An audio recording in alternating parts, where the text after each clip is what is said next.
So that's cold today. It's not. It's a miracle.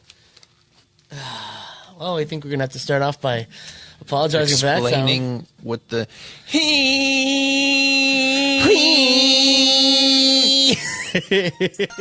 Welcome to the No Budget Filmmaking Podcast, presented by Cinema Summit, a podcast about the art of making films, no matter how small the budget. And now, here are your hosts, Alex Darke and Trevor L. Nelson. Hey everyone, thanks for joining us. This is episode 43 of the No Budget Filmmaking Podcast. I am Alex Darke. And I am Trevor L. Nelson. And today we're going to be talking... Wow, that was really bad. Today we're going to be talking about the importance of film theory and critical film thinking. But first, Alex, what are we drinking? The same old, same old. Well, it's kind of newish. That's true. This is the second podcast with this round of cube of beer. Silver bullets, but I don't know. I think it's pretty much everyone's expecting us to just be drinking some type of cheap beer at this point. Watch your mouth. It is made with Rocky ice water. It is expensive. It's from the mountains of the Rocky Mountains. One of these days, it's going to be like, yeah, we're drinking some Dom Perignon. What? That's when we actually have our first sponsor. We're going to get an expensive bottle of liquor to drink. Just blow it all in one bottle. No way we can pay ourselves with this, so might as well just blow it on some tequila. Coors Light, always good. It's not as cold in here today. It's not. So this Coors Light is very refreshing. It's nice. I'm only wearing one coat. Yeah, I see you brought your other. So you prepared. I could never tell because it always was like fine during the day. And then at night, it just rocketed down. But that's the thing. When we've left this place to go get food, and it's cold in here, you get outside. It's like, oh, this is delightful. I know. And it's like not only does this trap the heat, it just kind of dispels the heat. Yeah, when it's not summer. Yeah, exactly. When you want the heat the most. Yeah, when you need the heat the most. All right, so what's new, Trevor? Surprise, surprise. If you've been listening to the last couple episodes, we've been sending out proposals left and right. We continue to send out proposals left and right. We are just trying to make some deals happen, continue on doing what we want to do. That is, we are putting our hat in the ring to acquire a property that is a pretty well-known property. We can't talk about that, of course. Of course. It's never going to happen. Never going to happen. It's one of those Make-A-Wish deals. Okay, wow. Oh, sorry. Yep, it is. I made a wish about it, and then we're seeing if it's Thanks for the save. Thanks for the save. No, it's one of those deals where it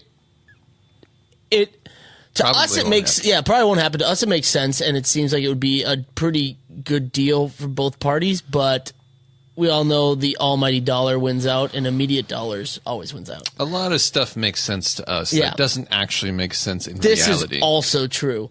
So there's that.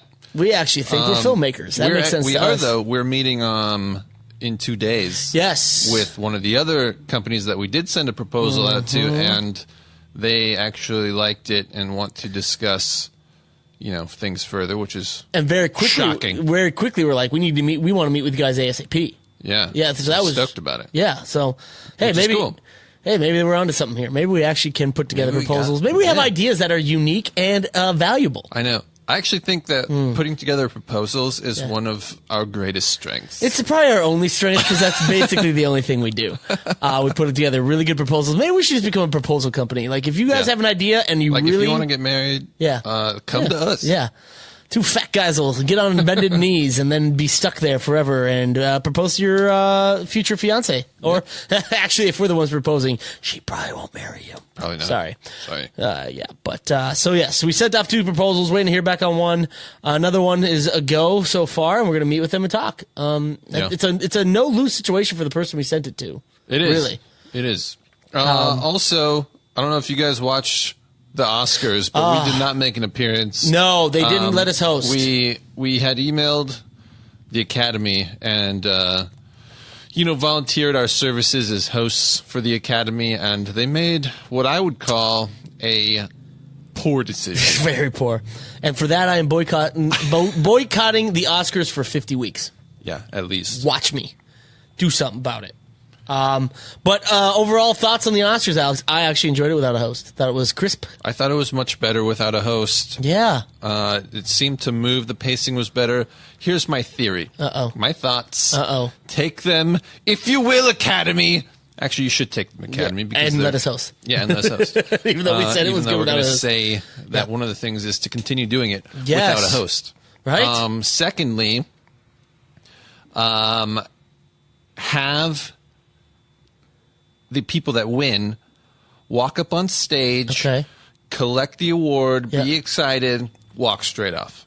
Ooh. No speeches. Oh, shit. So like a sporting event, the speeches happen at the end at a press conference. Interesting. So you have a pre-show, the red carpet, the award ceremony, and a post-show. Interesting. Now, why? Because they're very repetitive. Yep. Most people don't care. Yeah, that's because true. It's like thanking people that you had no idea. Company is like all this weird stuff. Yeah. And then I think maybe I'm wrong about this, but I would gather that the ratings would improve because it would eliminate some of the political stuff that I feel like half the country is against. Interesting. You know what I mean? Like, I feel like, you know, out here in LA, we're kind of in a bubble. Yeah, I'll give you that. You know, liberalism. Whoa. But the rest, easy. The rest of the country doesn't necessarily see it that way. Okay, that's fair. Or want to hear about it. Fair. But do you think that those people that don't really want to hear about it are, like, who's really watching the Oscars? Like, I don't think it's like Joe Schmo in Missouri is like... Well, 32 million people. What was it? Was it 32? I think it was 32, yeah. Something like that. That's crazy. Close enough to that. It was like 29. That is crazy. That's more than the people in LA. Yeah, that's true. But you also have New York. And now Atlanta.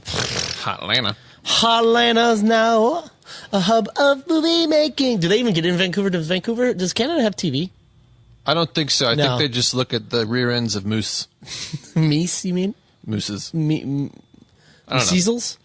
So that's definitely a thought. And then also... Okay, I can see I can get on board with that. This one, people already had an uproarious reaction to it when they tried to do it. But I think they should get rid of the musical numbers because it's not the Grammys. Dude, and like the actors don't get up there and like reenact the scenes that they're nominated for, you know what I mean? Dude, I am so with you on the musical numbers. While I, thought they were nice and I thought Lady Gaga and, they were all great. They're all great. I'm just saying, like, if they want to cut time. Yeah, I'd rather see Bradley Cooper and Lady Gaga have actual sex on stage rather than just simulated sex while I fuck each other after playing their song. But I could do away with okay, I'm just gonna say this. I'm not a musical maestro, but I was telling my wife this. I absolutely hate when songs take one word and just draw out the syllable forever.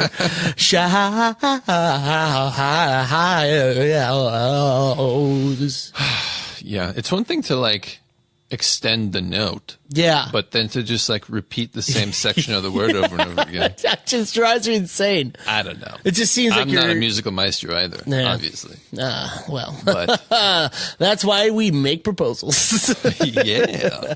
No, I'm with you on that. I think those are two good suggestions. I think you'll have an uproar when if they were to get rid of the acceptance speeches, but I think the musical, wasn't it that they were only going to do 3 out of the 5 musical numbers too? I don't even know. I have no idea what they were thinking in general.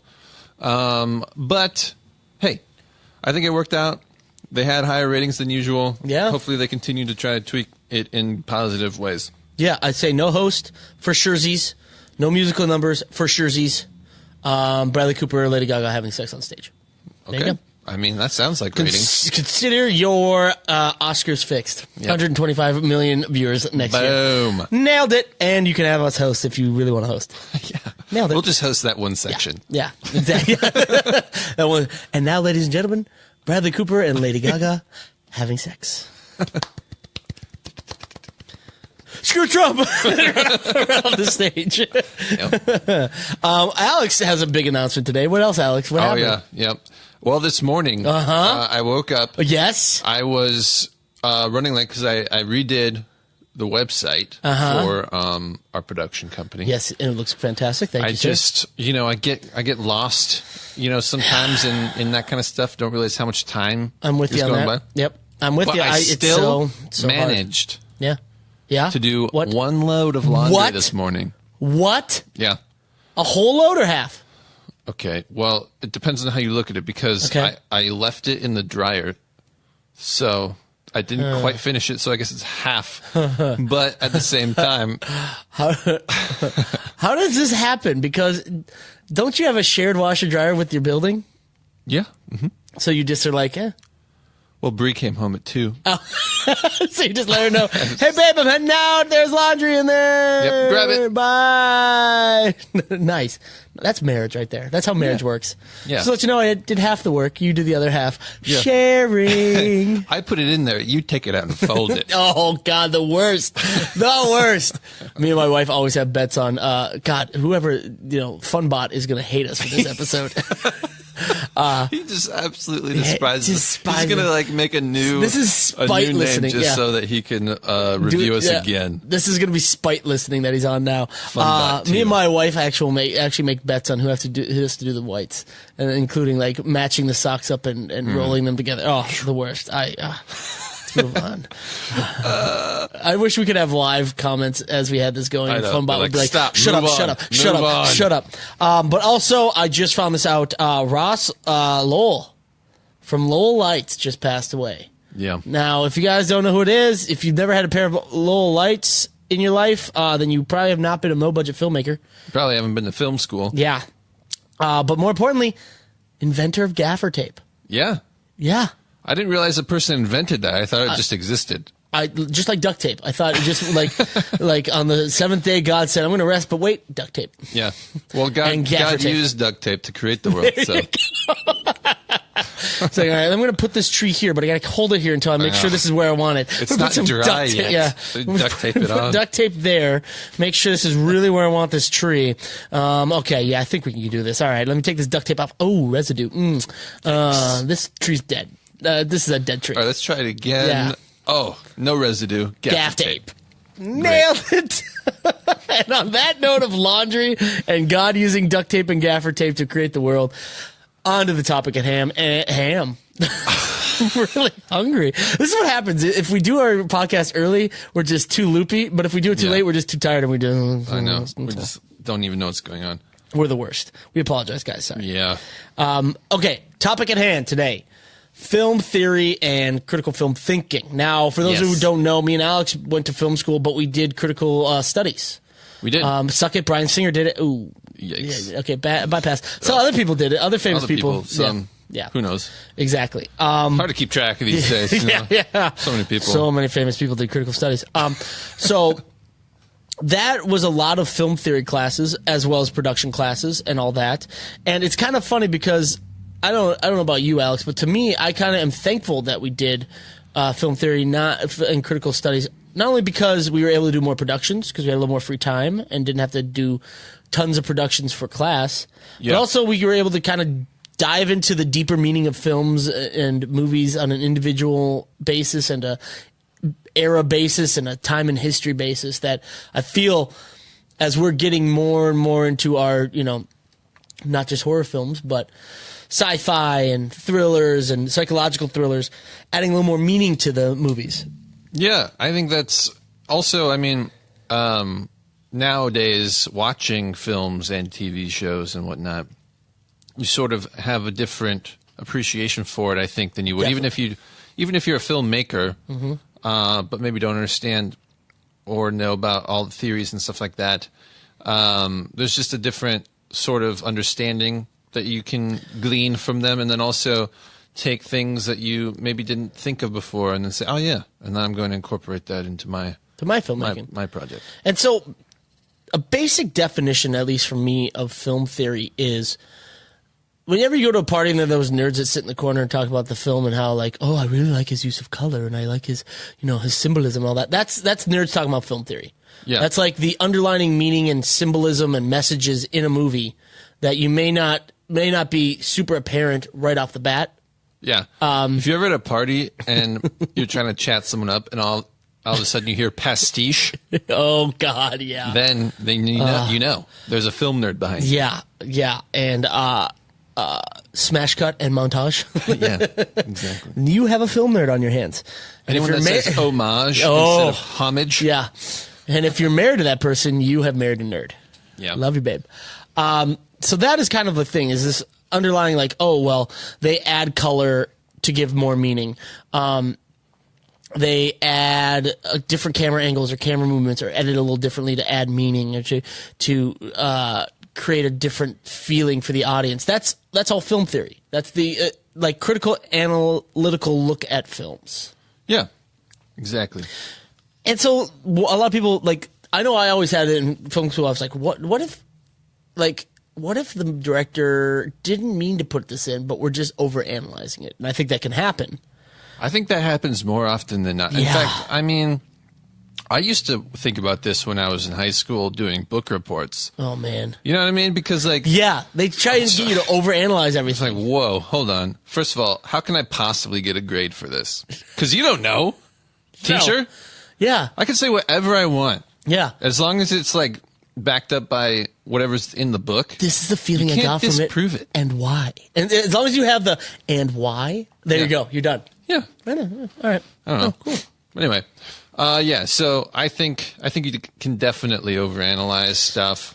Yeah. I think you can, even from like the filmmaker side, you can overanalyze stuff. Oh, yeah.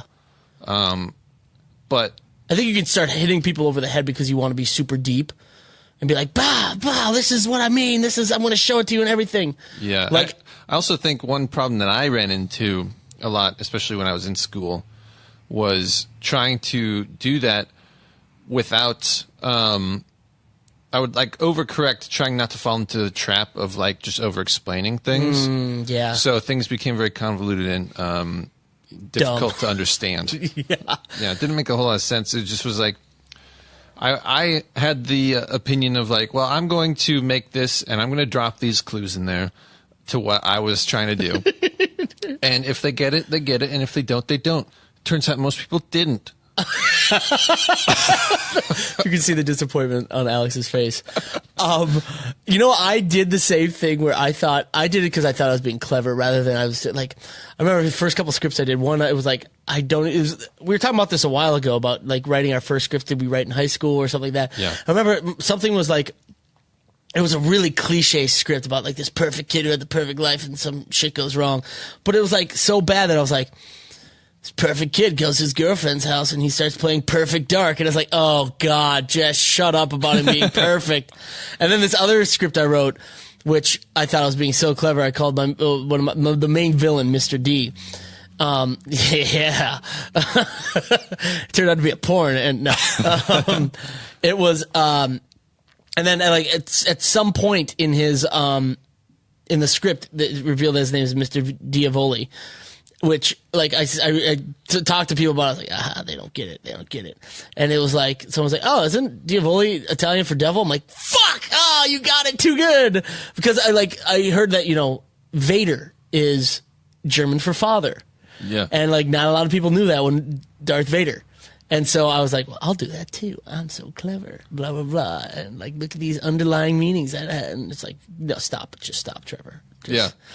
To me, I mean, I'm not a huge Star Wars fan to begin with. What? But, like, knowing that Vader means father makes it worse to me. Of course. I mean, he wasn't even trying. Like, you did, like, yeah, I'm sure everyone, like, there was, like, a German foreign exchange student who came from, like, it was in the U.S. for his school, and he went to see Star Wars with his American friends. He's like, what? Why would they name him Darth Father? It's like, yep. That's also a classically historical, accurate, and in every way perfect accent that you did just then. I think that was a little Swedish too. I apologize to everyone who's Swedish and German out there. That is my bad. Yeah. So I think you can overdo it on both ends. You can either overanalyze or you can just try and jam pack filled with symbolism that you think you're being really clever and it's really not. Yeah. And then I think one thing that it really benefits you as a filmmaker for is they always say in order to break the rules, you have to know them first, or Yeah, you I'll give you should. that. Yep. So understanding all the rules that you're playing with so that you can like tweak, break, bend, and do all that kind of stuff to sort of create your own voice and style. Yeah. I feel like it's pretty crucial to know the theory behind it, rather than just like, just seeing things that you like and just copying them without knowing why they're being done or how they're being accomplished and stuff like that. Yeah, it's like that. I forget what the series of clips were, where it was like they would show a person, and then they would show a bowl of food, and then they'd show a person, and then an empty bowl of food, and stuff like that, and and it would incite. Hold on. Yeah, it would incite like hunger in the viewer. And so there's a lot of film theory out there that has been studied in the psychological realm where it's like, we know what effect this will have on the viewer if you do this certain style of editing and stuff like that. So if you don't know that, you could be getting a different response from the audience that you didn't want because you didn't know that it's been studied and reviewed 100 times over about what happens when a montage like this is put together or something like that. Yeah, I believe that was called Soviet montage theory, right? I think you're right. Yeah. See how nerdy we are, guys? So can't even remember the things that we learned. I know. So I think it's very important to take the time and study film theory because it will help your filmmaking, your writing, your editing, and also it will help you. This sounds kind of weird to say, but it'll help you control the emotions of the viewer a little bit better. The emotions and the feelings of the viewers a little bit better if you know what this montage will do because it's been studied before. Yeah, exactly. I think it's almost like the second child syndrome. You know, you got the first child who makes all the mistakes, paves the way, kind of has to like trip and fall over everything. We're both younger children. Yeah, we are. I know. We're both second children. Keep going. I like this. And then, yeah, tell me more. And then the second child comes along and sees all the mistakes that the older child made, and can avoid them. Yes, and live a more successful and happy life. Let's just say basically second children are better because they've learned from the mistakes of others. Yeah, and they're the best.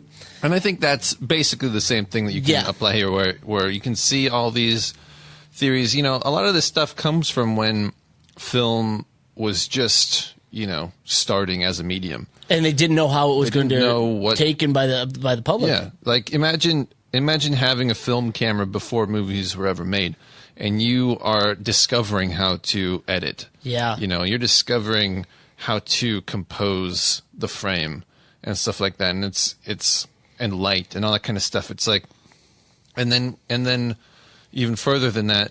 Then the technical stuff is like how to create a story with it. Yeah. And tie things together and do dual storylines and like all that kind of stuff. It's like none of that existed at first. They didn't know what they were doing. And so a lot of the theories come from back then. And it's stuff that is still applicable today and should be noted at least. Well, it's just funny because they say like what do they say? There's like 8 basic storylines of a story. Or like, I don't know, and that just shows you that as much as things change, they stay the same. So the theories that held up back in when movies were just first coming out, they're still used today and utilized. And it's kind of funny. Now, I'm not saying that if you want to be a great director, you have to follow that kind of stuff. But the directors that do great and have that they consider auteurs, your Kubricks, your Spielbergs and all that, they have studied these things and they know how to manipulate the camera and the editing and the color and the story to do this. I mean, it's not some like wacko science or wacko excuse to make you study more or read more. It literally is proven effective in eliciting certain reactions and emotions from your audience. Yeah. Are you talking about the 36 dramatic situations? No, that's the dramatic situations. I'm talking like boy meets girl, like love story. Are you talking about like man versus machine? Yeah. Type stuff? Yeah. the conflicts. Yeah. Gotcha. That kind of stuff. So, but even the 36 dramatic situations are derived from. That was Pulte in like 1895. Yeah, there you go, guys. So that's like still a long time ago, and it's still pretty relevant. Almost 95. Yeah, it's almost 120. It's over 120 years old. Yeah, and it's still relevant. Every story that people tell, because yeah, it's still a story you're telling, and so even though it's a different medium than writing or something like that, but there's many more things you can do with a camera than you can do just by writing or photography and stuff like that. With moving images, it's much more powerful, and so you should take the time to learn what those moving images can do to your viewers. Something as simple as the color that you use in a certain scene, or like think about traffic. And every scene, if you haven't thought about this, you just notice that it was really vividly lit. Every scene that takes place in America is kind of a bluish hue. And everything that takes place in Mexico is kind of an orange-yellowish tint. And that was Soderbergh kind of breaking these two locations up and letting the audience know, like, hey, guess what? This, you may think this is in America, but they're in Mexico. And just to show the two different worlds of the two different crime syndicates. Yeah. And something simple like that. Like, that's from film theory. The use of a single color throughout all the scenes that connect together. Yeah, exactly. And then while we're at it, I mean, talking about film theory, there's also like color theory. Yeah. And that goes so far as to say, like, which colors are like complementary and stuff like that. And you can see that in a lot of color grading and production design. Like if you look at Handmaid's Tale, the handmaids are in like a reddish gown, and the wives are in like a teal, and that's like those are like complementary colors on the color wheel. That's why they look so good together in the frames and stuff. And I think this is probably my biggest color theory that I go to, even though it has nothing to do with film, but it's the same principle. If you notice now, McDonald's have been updating all their restaurants. Before, the reason that McDonald's went red and yellow. It's Mexican food now? Yep, it's Mexican food. Wow. Taco Bell has bought McDonald's. The reason that it was red and yellow before, and that's their main color still, is because it was to elicit it was like a proven color scheme to get people moving, to make people feel uncomfortable, so they wouldn't want to stick around. So they'd get their hamburgers and go, so that they could have the fastest turnaround and just turn people in and out of the stores. And now they've done it more beige colors and more muted colors because they want you to stay, because they realize that if you stay, you're probably going to spend more money and buy more stuff. So they want you to stay longer rather than getting out of there. And they did these, $1 million studies to find the colors that would, let people feel relaxed and calm and welcome, so that they could make more money. Exactly. The same happens in casinos. They spend so much money on like the crazy carpet designs and the colors and the sounds and the smells. It's insane. It's insane. But it's proven to work. And that's how people utilize that in film, because it's proven theories that work in all aspects of the world and life. And so they just put it into film. Yeah.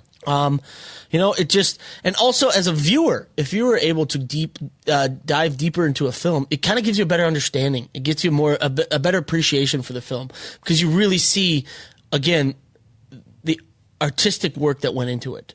Now, again, you get into the risk of overanalyzing it, but it's not just writing a movie. It's the symbolism that the director put in or the writer put in, that shows you how much they care. If it's like, go read the trivia on any movie on IMDb, and a lot of the times they'll be like, oh, well, the director used this because, this elicited, ancient Rome, where this story originated from, or something like that. Something as simple as that you wouldn't notice, but that's the kind of care and detail that they put into it.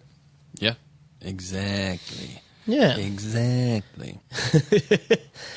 So, I mean, if you dive into this, a little bit more on film theory before we get into how you can learn about film theory to help you become a better director, editor, and writer. Yes.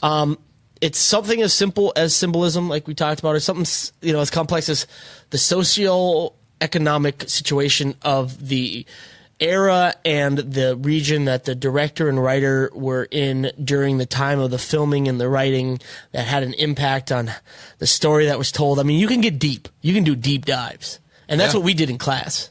Definitely. And even like, breaking down specific genres and then diving into sort of like what every, little, cliche means, and then how certain directors take that cliche and flip it on its head and make something new, or how you combine genres into like a hybrid and stuff like that. And also how to create tone and style to express the theme and stuff like that. It's all it can seem overwhelming, and maybe you think you might not be able to understand it. And there's a lot that goes into film theory. Yeah. But I think it's important because when you watch a lot of independent films, I think one of the things that's missing is sort of the understanding of film theory in films that might have some kind of like uncanniness to it where you can't quite put your finger on like what's wrong with it. I think it has to do with like not understanding the basic theories that have come before this film to set up, where this film should have gone or could have gone, and instead it kind of like falls flat and misses the mark. Yeah. No, that's very true. I was just kind of looking up, and it's it's so funny because me and Alex talk about like we like horror films, we like sci-fi films, we like horror sci-fi, we like horror thriller, blah blah blah. And so you'd probably think, well, there's not much theory in that. Theory and like symbolism and all this like deeper meaning is usually reserved for something like a drama or something like that, like a suspense mystery and all that. But I was just looking up because I remember thinking about it.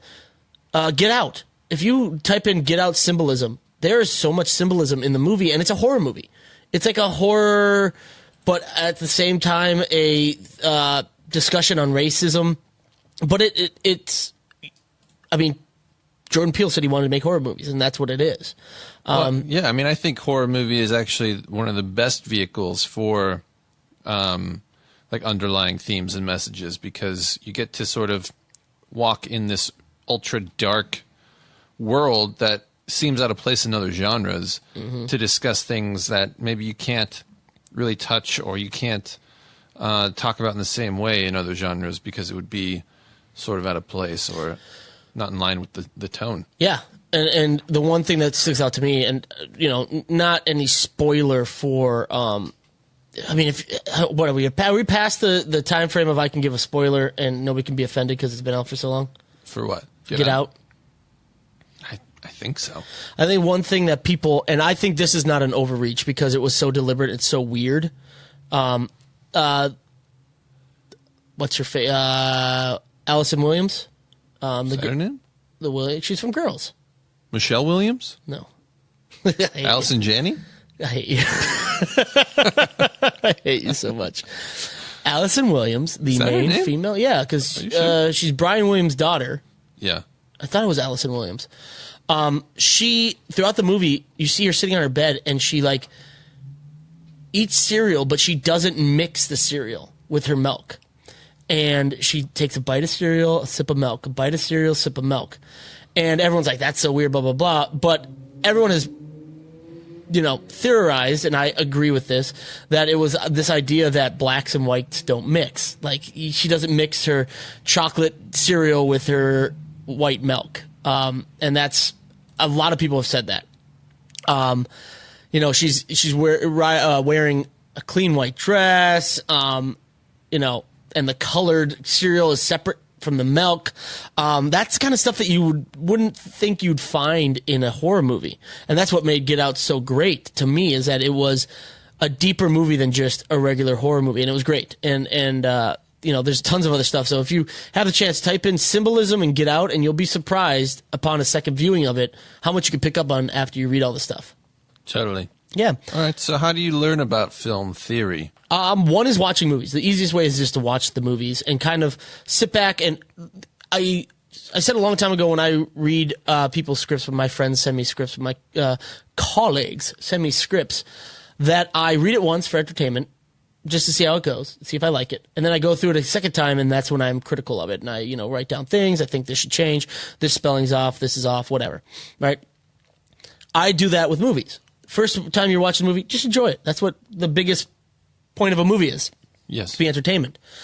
But on a second viewing, think about, take the time, stop, think about what you're seeing on the screen, what they're showing you, how they're saying things, how the camera's set up, what the color scheme is, the cinematography, and try and see if you can find the deeper meaning that the director or the cinematographer or the editor or the writer was adding in there through film theory.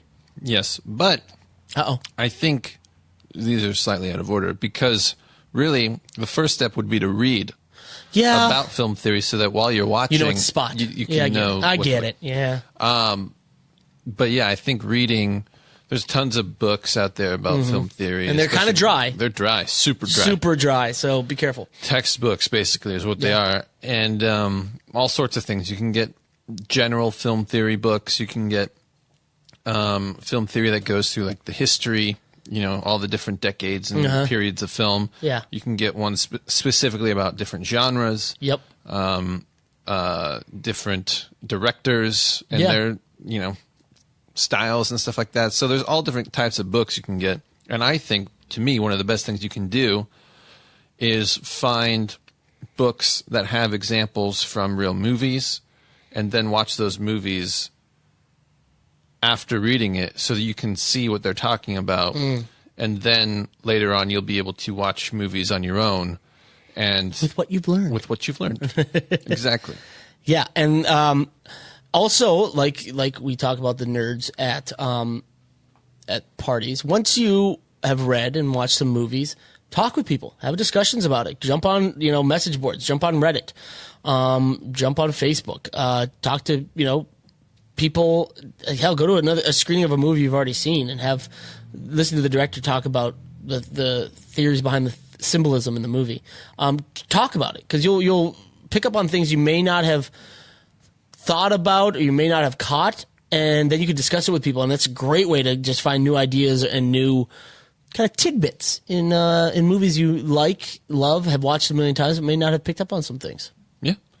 And one of my favorite things to do in this regard, because I'm lazy and it's easier than everything else. There it is to watch YouTube video essays, which there's quite a lot of them. People who have a lot more time than I do will break down certain things about films or directors or screenplays and stuff like that, and you can watch their analysis. And you don't have to agree with everything that they say, because a lot of it is just opinions, but it's really great to sort of get an idea of how people are thinking about this stuff. Yeah. With movies that you've probably seen or filmmakers that you like. So I have a few. Oh man, hit us with them. Lessons from the Screenplay is a great one that's talking about it from the page. So a lot of these are talking about the actual film, like the completed project and like the visuals. But Lessons from a Screenplay is about the script. Very nice. Which is very cool. Nice. Every Frame of Painting is a great one. They stopped making it, but they still have the old ones up. And that's a great one about the framing, or not the framing, but like the frames. Composition. And like... takes a still frame and breaks it down? Not a still frame necessarily, but it's more about like the visuals. Okay. All right. Now you see it... the other ones are kind of like more general. Okay. And they're just about... they can be about specific filmmakers... or specific types of films, and where they bring in like multiple filmmakers to make their points and stuff. But now you see it, what it all meant. Lindsay Ellis is an essayist. Oh. Thomas Flight, Folding Ideas, and the Royal Ocean Film Academy. So we'll have links to those in the description. I think you meant Society. That's what I meant. Okay. Yeah, I actually have not heard of any. I've not watched any of these, so I'm going to definitely check them out. But I like Lessons from a Screenplay too, because especially if you're a writer, if you are a writer director, especially, or if you are writing and you really have something you want to say, it all starts on the page. It all comes from the page. So if you have the message you want to bring across using film theory, write it down. Use it to your advantage when you're writing. And people may actually look at your script and be like, you know what, this is a really deep script. I like it. I'll buy it. Yeah. Or I'll option it for $1, and then maybe later we'll do it. Yeah. Yeah. And then lastly, the thing you can do, take a class. Yeah. Stop listening to us bumming around here. Yeah. We're not experts. Heck no. God. Yeah, you can take a class. I'm sure there's even some, I would imagine, that you can take online. Mm-hmm. There's classes probably at your local university, even if you're not in a what would be considered like a film hub like LA or New York. There's a lot of actual film programs and courses and classes and stuff happening in universities around the world. Yeah, I forget who put all their courses online for free. There's a couple free academies that are like big. Damn it. Well, there's they're not specifically film academies. They're free online like universities that I think offer like film theory courses. It's like Open Ed. Yeah, X exactly. Yeah. I forget what it's called, but like we'll MIT find has it. Put their the link classes up. Yeah. There's like free lectures from universities that you can get. Yeah, and so you may not think you want to go to like an actual like community college or something like that or physical, but you want something that has some heft behind it with a major university. You can find free classes of film theory that are taught like a live lecture where you tune in live and watch it, and take notes and all that, and it's free. A lot of people are turning to free education these days, and that's one avenue to look for. Yeah. edx.org is what I was thinking. Ah, there you go. Okay. But then there's also... I thought it was like... There's a ton more. I thought it was like an education and academy word put together. I don't know. I know that if you just Google free university lectures, you will find the first result has 1,300 free online courses from top universities. There you go, guys. Simple as that. You don't have to listen to us anymore. We're just a bunch of bums. Yeah. Who just spent way too much money on our film theory classes. Yeah, because it's all free now. Yeah, it's all free now. That's what life has come to. It's all free. But yeah, definitely check out some online courses. Look at this. Uh-oh. Film courses, Existentialism in Literature and Film from UC Berkeley. Look at that. Berkeley, I guess, is a good school. I've never heard of it before, though. Holocaust in Film and Literature from UCLA. That sounds like a downer.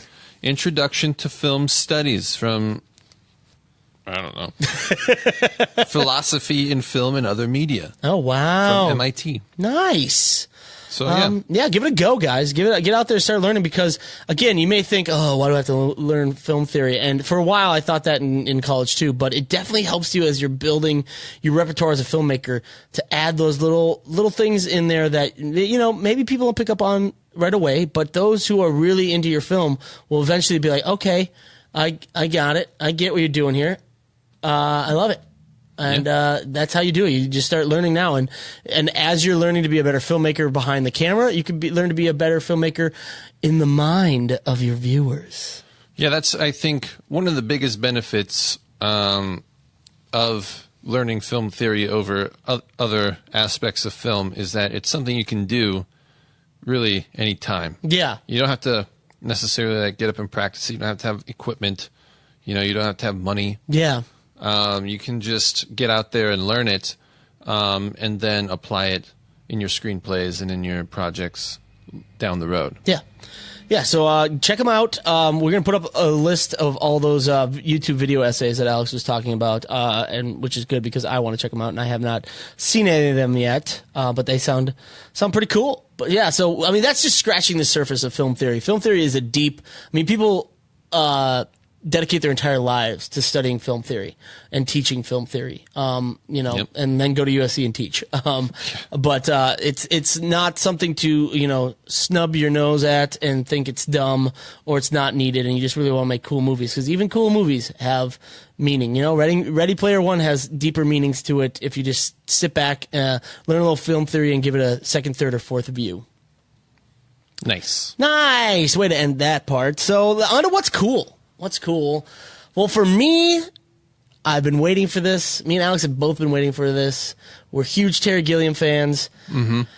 And finally, after all these years and all this bad luck, the trailer for Man Who Killed Don Quixote is out. It actually looks like it's going to be released after a lawsuit. Granted, it's going to be in theaters for one day and then have probably a wide release on some streaming service. Yeah. But it's coming, guys. If you're fans of Terry Gilliam, if you like Brazil, it's just, yes, please. Yeah. Finally. And the trailer looks awesome. It looks good. Yeah, it looks real good. Terry Gilliam, I love a lot of most of his stuff. Yeah. But there is like a certain element where I worry for him. You know, like when I saw the first little teasers and like scenes, I was like, uh-oh. I don't know, Terry. Yeah, I can't even begin to explain the premise behind it. But if you know the premise, I was too worried when the first shots came out from it.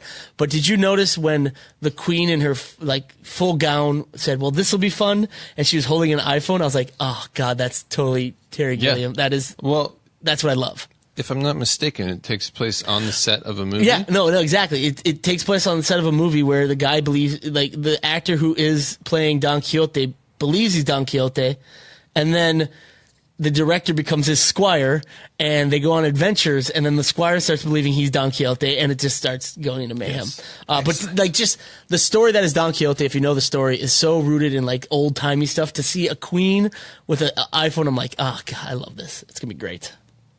Nice. Yes. Go ahead. Let's see. The first thing I saw was this little free software app thing you can download called Post Haste. Oh. Yes.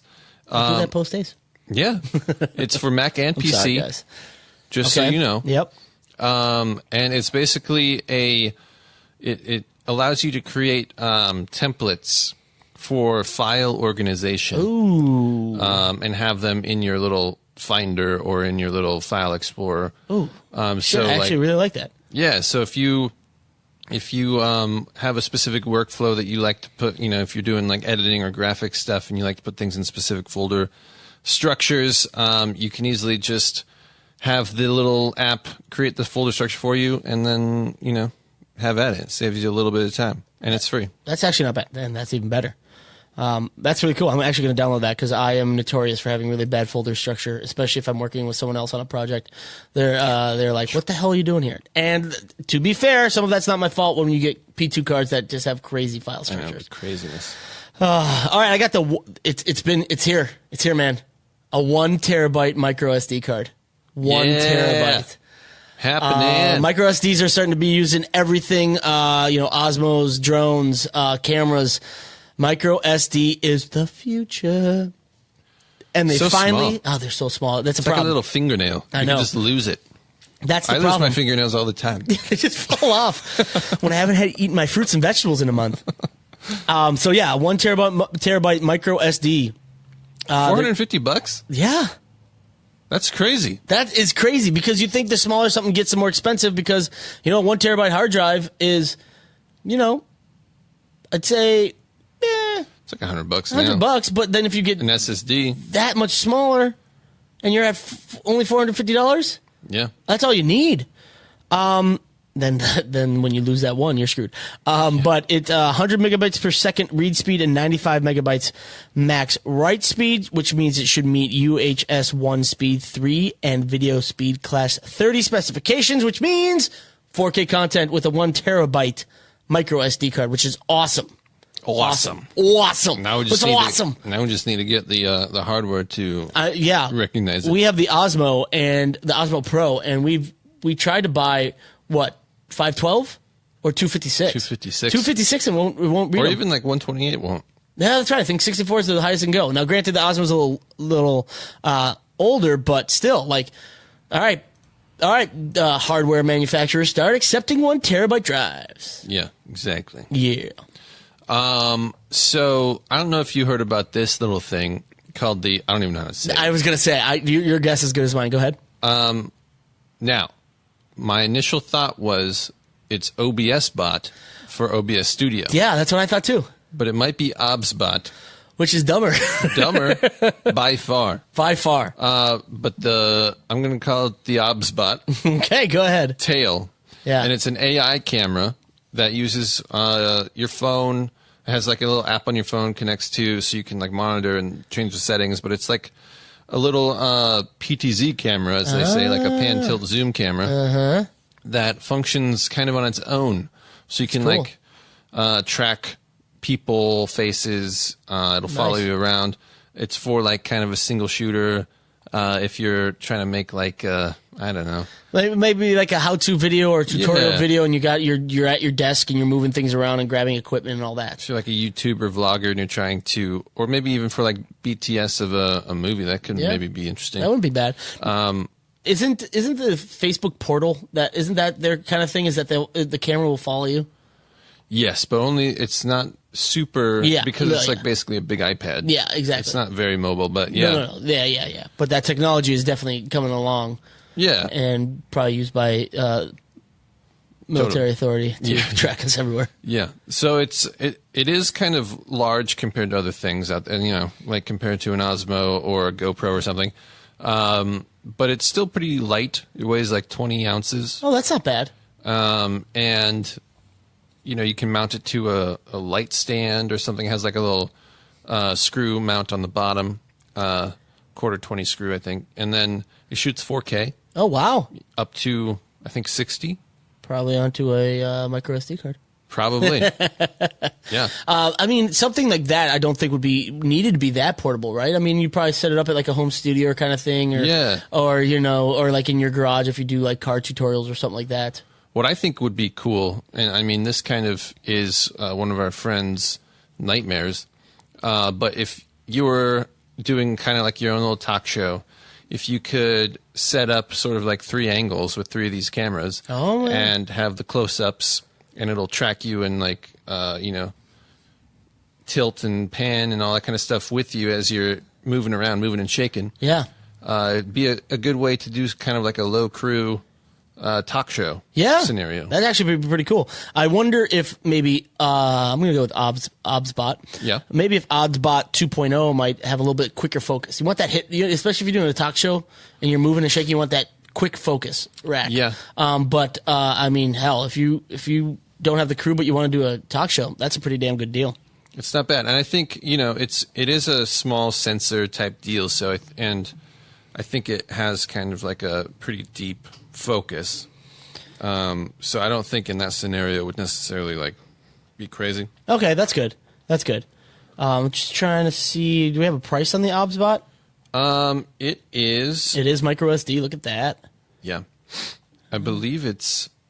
Well, so they said in the article that I'm going to post, which maybe has wrong information. They sometimes do. That it's like $500, under $500. Really? But let's see. The OBSBot tail will be available for pre-order on Kickstarter at an early bird price of $489. That's not bad. But I just looked at it, and it looks to be more like, oh, okay, there we go. It's Hong Kong dollars. I was like, it says 3,839. Okay, Hong Kong dollars. They did the conversion for us. Gotcha. They did the conversion for us. Thanks, guys. Thanks for that. Yeah. So, yeah, that's not bad. Not bad at all. Under $500. Yeah, $1,500 could get you 3 cameras that follow you. That's pretty great. Not bad. Not bad. Finally, I have the Glyph Atom Pro SSD and Thunderbolt 3 docks. So, for those who shoot in the field and kind of things like that, you have a SSD external drive that goes up to 2 terabytes, and it is MIL standard 810F rating for shock, vibration, dust, and sand. Now, granted, if you're shooting 4K in the field, 4 terabytes isn't going to hold that much space, but it's still nice if you need a rugged hard drive. It's supposed to be a little bit, better than the Lacy Ruggeds because it is MIL standard 810F rated, which means you can bang this thing around and it'll keep on ticking, as they say. What was that, Rolex or Timex? Timex. Takes a beating, keeps on ticking. Takes a licking, keeps on ticking. There we go. There it is. Nailed it. third time's a charm. And then also the Thunderbolt 3 docks. Thunderbolt 3 is becoming like the go-to for speedy transfers. The schnazzy pants. Yeah, Alex has got it. He loves it. Yeah. But the problem is, especially stuff like the MacBooks are only coming with one port, so you need a dock, a little dock to add all your peripherals, and you can have your Thunderbolt 3 dock that also has USB 3.0 for your older hard drives. One version of their Thunderbolt 3 dock has a built-in SSD, so you can do transfers that way. Thunderbolt 3 is coming along, and everyone's going to want to get on it. And you know what? If you're spending money for Thunderbolt 3, you may not have the money left over to buy Thunderbolt 3 hard drives, so you're still going to need to use your USB 3.0 hard drives. So that's where the dock comes in handy. Nice little converter kit, as they would say. Not bad. Not bad at all. All right. I think that's going to do it. What do you think? I think that's it. We gave him a rundown of our college career, other than the drinking and the boozing. KFC. And the Denny's and the Wendy's. But all right, that's going to do it for this episode. Thank you for joining us. You can get the show notes for this episode by visiting nobudgetfilmmaking.com/episode 43. Don't forget to hop on over to iTunes and subscribe to our podcast. And while you're there, give us a 5-star rating if you feel so inclined. If you have any filmmaking questions, ask away in the comments section and we will try to answer them. Also, don't forget to head on over to fearlessfilmmakers.com to join our growing community of filmmakers. See, we can't even escape it when we do this early. I know, we can't. All right, guys, we'll see you next time. Thanks so much. Later. Peace.